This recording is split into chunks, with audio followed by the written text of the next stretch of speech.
Je suis Fabrice Bourdi, je suis le président et fondateur d'Europhone, entreprise que j'ai créée en 1988. Europhone, c'est une société d'abord et avant tout de téléprospection et de télévente B2B, donc on ne fait que de l'approche entreprise. Europhone, c'est 150 salariés à temps plein, avec 4 directeurs de clientèle qui m'accompagnent dans les préconisations auprès des clients.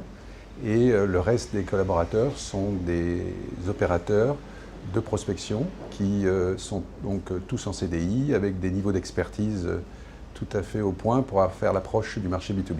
C'est un marché intéressant intellectuellement, c'est un marché porteur pour nos clients et les entreprises se développent de plus en plus sur ce marché qui est une voie pour se diversifier quand on est par exemple sur le B2C. Au départ, la crise sanitaire du Covid était vraiment une frayeur pour nous. On se dit qu'est-ce qui va se passer dans le marché et là, petit à petit, en fin 2021, on s'aperçoit que c'est une opportunité.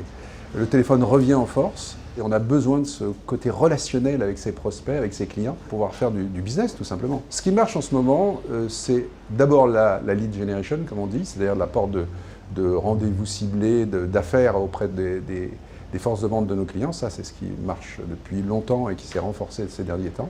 Et puis le commerce à distance, la télévente. Vendre à distance, c'est vraiment une opportunité aujourd'hui. Bien évidemment, la relation humaine permet d'identifier le besoin du prospect, le besoin du client, et donc de pouvoir rééchéancer la démarche à terme. Si le prospect n'est pas mûr à l'instant T, eh bien on ne fait rien.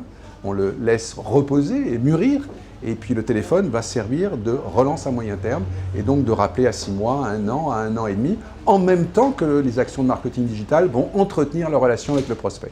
L'étude que nous avons menée avec notre partenaire en data Manageo avait pour but de mesurer l'impact de la crise sanitaire sur la prospection commerciale B2B. Donc on a mesuré que c'était reparti de manière très puissante et que cette volonté se traduisait par les chiffres tout simplement avec un développement très fort de la prospection, du recrutement de commerciaux, des moyens marketing qui ont été alloués à la prospection. On repart en guerre de la prospection. Sur cette soirée que nous avons menée en afterwork, j'ai voulu vraiment qu'on se retrouve en présentiel, ça nous manquait tous. Il y a en plus dans ces afterwork un effet réseau évident. Les partenaires se rencontrent, s'enrichissent mutuellement, les prospects parlent aux clients, les clients parlent aux prospects. On ne fait pas de publicité dans ce type d'afterwork, on est là uniquement pour apporter du savoir-faire. Nous comptons sur l'effet indirect de ce type d'afterwork pour effectivement faire du business parce qu'on est quand même là pour faire aussi du business.